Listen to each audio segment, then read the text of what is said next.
think it's around mid-year this time around when I'm doing this. Usually I'm earlier than mid-year when I say it's mid-year, but this time I think I got it. I think I'm on the right path. We're going to talk about, some of the best albums I've heard of 2020 so far. We're only halfway through the year. It's been a very eventful year. Listened to a ton of records, a ton of music. It's been a little slow for music this year, same as last year, but more anticipation was built up for this year because a lot of people had a ton of plans. We're not done yet by any means, and there's still some records I'm anticipating, but I can definitely understand why, given everything that's been happening this year. It's just been so stressful. Why not start with something that came in the mail a couple days ago, which is Circles by Mac Miller. I really, really love this LP. I have yet to listen to it. It came probably maybe, I want to say a couple days ago, maybe up to a week ago. Have not opened it yet, so I don't know what's in here.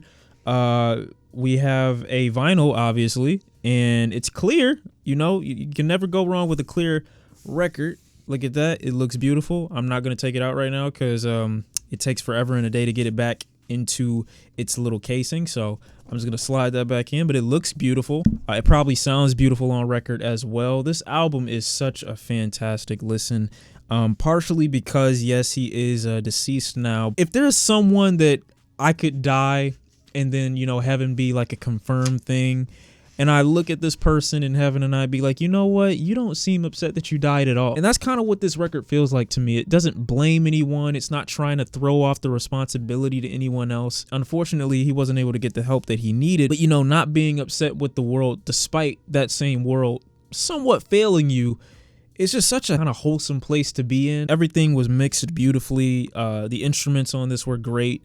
It didn't really feel like too much hip hop and rap, just kind of like a feel good record, more soulful rapping. I'm pretty sure there's other things in here as well, but I don't want to cry on camera if I see something that really pulls on my heartstrings.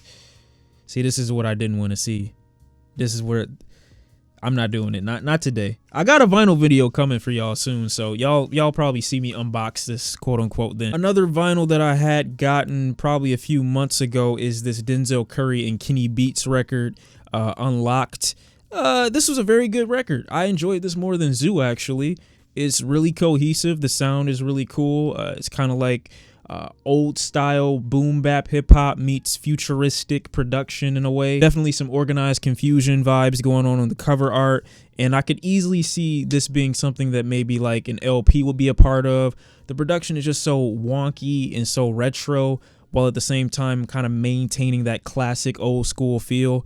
I love the influences on this record, especially the DMX kind of influence that he has on Take It Back. I believe that's the track. Some of the records are really dark. I could see how someone could get some slight MF Doom influence from this as well, but I do think Kenny Beats just does such an incredible job at creating the perfect worlds for Denzel Curry to exist in. He's got some nerdy rap going on here and there, but he's got some hard bars every now and again too. But for the most part, it's just a fun record. I really like it. I haven't found anything wrong with it. I've returned to it quite a few times this year already, so I definitely recommend it. Other records that came out this year, like Future's High Off Life album, I really, really enjoyed. I didn't expect to like High Off Life too much, given that Future for the longest time, at least for the past 5 years for me personally, has been releasing music that feels really low effort, with the exception of those self-titled releases that he dropped in 2017 and DS2, obviously, from 2015. I felt like most of what he's been coming out with has just been really low effort or low energy, but when I listened to High Off Life, I was blasted in the face. Relax. I was blasted in the face immediately with a bunch of high energy, some really nice beats. Future kind of just in his lane doing his thing, but doing it best. It's nothing too crazy in concept or too crazy in design here. We've seen Future do this style before and even do it better and more cinematically on DS2. The intro off DS2 can kind of like kill like almost a good portion of Future's discography. I'm getting energy from Future. It seems to be like a little bit of a refinery to his style a bit.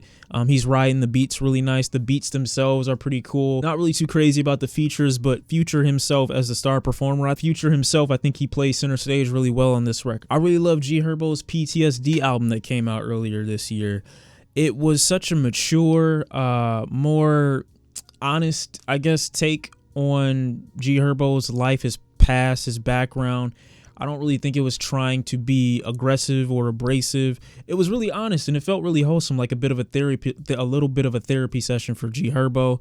I thought his expressions here and his vocal styles reminded me of a kid who was kind of trying to tell someone something but couldn't necessarily formulate the words to get out what he meant. So he just kept talking and talking and talking until something came out, which to me is a bit of a symptom of PTSD, like being restricted from saying what needs to be said because there's so much in you that's built up. The subjects that he's discussing on this record, from actually acknowledging the grief that he's gone through and having to acknowledge dealing with pain, therapy sessions, having to, talk about maintaining a good co-parenting relationship so he can have a good relationship with his son as well. Trying not to repeat the same mistakes that were, forced upon him as a child, and trying to, help out his community, do better for the next generation. There are some cuts on here that obviously are going to reference, the lifestyle that he lived. But, if that's all he knew at the time, that's all he knew. I just really like this record. It's honest, it's mature, it's thoughtful. And it's a little emotional, so I like that. I also really love Freddie Gibbs in the Alchemist's Alfredo album.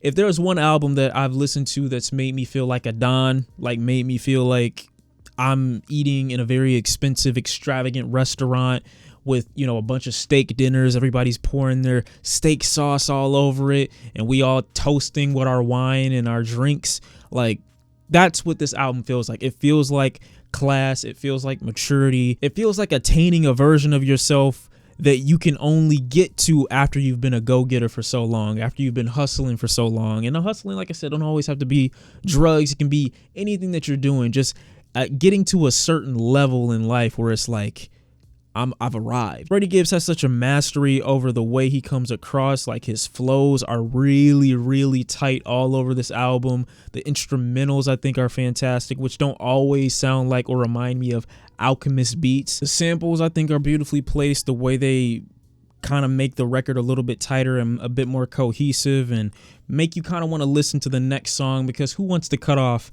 a sample that clearly goes into the next track that starts off as bright and as beautiful as something like something to rap about. Easily one of my favorite albums that I've listened to out of Freddie Gibbs' discography. Like I said before, I like this more than I like Bandana. Speaking of class and speaking of wealth and arrival, the next record I really enjoyed this year was Westside Gunn's Pray for Paris album, which I interpreted later on through listens as just like, this is another way of saying niggas in Paris. Now that we here, y'all need to pray for this motherfucker, because we are about to take over. We're about to dominate. We're about to show them a way of life that they might not be exposed or accustomed to. I think him referencing himself as if his influence is so strong that people would literally need to watch out for the state of Paris after Griselda's arrival it speaks volumes of their influence in music in the last year and a half, 2 years. Everyone's got a Griselda feature nowadays. Everyone's got either Benny, Westside Gunn, or Conway on their projects, or are featuring with them on their own work. Rappers who you think will probably never interact with these individuals. I mean, he got beats at one point from Jay Versace on this album. I don't think Griselda is as underground as I think some people would like to think they are. This is easily Westside Gunn's best project in my opinion, outside of HWH4, where Conway has a beautiful intro with the cow. That's still my favorite intro from Westside Gunn's projects in general. But this album feels a lot like collecting rarity. Like, everyone needs to get their piece of it right now because they won't be available for too long. Which then brings me into Ka's new album, Descendants of Cain, a record that really just made me delve deeper into my subconscious. Whenever I listen to Ka, I always feel like it's my conscience speaking to me, because his voice is so low tone, it's so subdued. The instrumentals don't do too much to stand out. He himself doesn't do too much to stand out, which is why he kind of appears like a voice in your head, not in the traditional sense of he's a rapper obviously speaking words into your ear, but like he's the little voice inside your head that's always saying something. Previous records, he's referenced himself through the lens of samurais, through the lens of Greek mythology, and on this record it's kind of through biblical metaphors that don't happen too frequently or consistently, but kind of are a bit of a connection or correlation to his upbringing in Brooklyn. Essentially, people taking out their own people but not knowing it. One of the lines on here that I absolutely love is him talking about how they'll kill you for speaking the truth before they kill you for telling a lie. The whole project is fantastic. Sins of the Father being one of my favorite tracks with Rock Marciano that has this really simple piano, but it's so effective for painting like this somber atmosphere. Listen to this record, just really feels like walking with a blindfold on, but you just have to follow the voice and that's it. The Weeknd's newest project, After Hours, I really enjoyed. I thought out of anything that he's done, I think this kind of ties together what he was trying to do with Starboy, but here a lot more refined and a lot more complete. Not only just in sonic design, but an overall theme here. I feel like this entire thing feels really cohesive. It isn't like too deep. You know, the writing on this album is a little concerning, but it isn't anything that I wouldn't expect from The Weeknd given what he's delivered in the past. But again, the background is something that I can completely fall in love with, like this synth pop, 80s synth pop mixed with some rap and hip hop here and there, mixed with some folk here and there. His voice is so refined and beautiful on this record. I think the mixing on majority of this album is fantastic. The bonus tracks for this album I think are even more beautiful and great. And yeah, let's pray that The Weeknd never gets his heart broken in this way again. Like this dude said, if I OD, I want you to OD right beside me. Like, you being toxic and depressed is never a good thing. I got a couple more I can mention, like Run the Jewels 4 is obviously a contender, but I haven't listened to it enough times for me to consider it like album of the year. I think it will be. I just have to put myself in more of a decent headspace to listen to it with everything that's going on right now. Boldy James and the Alchemist is another great project that came out this year. Fiona Apple, Quelle Chris, and Chris Keys. But these are records that I want to talk about more at the end of the year. I don't want to spoil everything that I've got on my list so far. But yeah, it's been pretty good quality from this year. Not too exciting, but I'm excited for what the remainder of 2020 has to offer us despite the shit show that it's shown us so far. So y'all let me know what your favorite albums of the year 2020 have been so far. I got a couple, like I said, that I've shown you in this video. But yeah, look forward to the year-end list as always. But thank y'all for watching, and let me know how you feel about this in the comment section down below. What's your favorite? What's your least favorite? And I'll catch y'all in the next one. I'm out. I mean, you know the rest. Don't act like you ain't been to this rodeo before.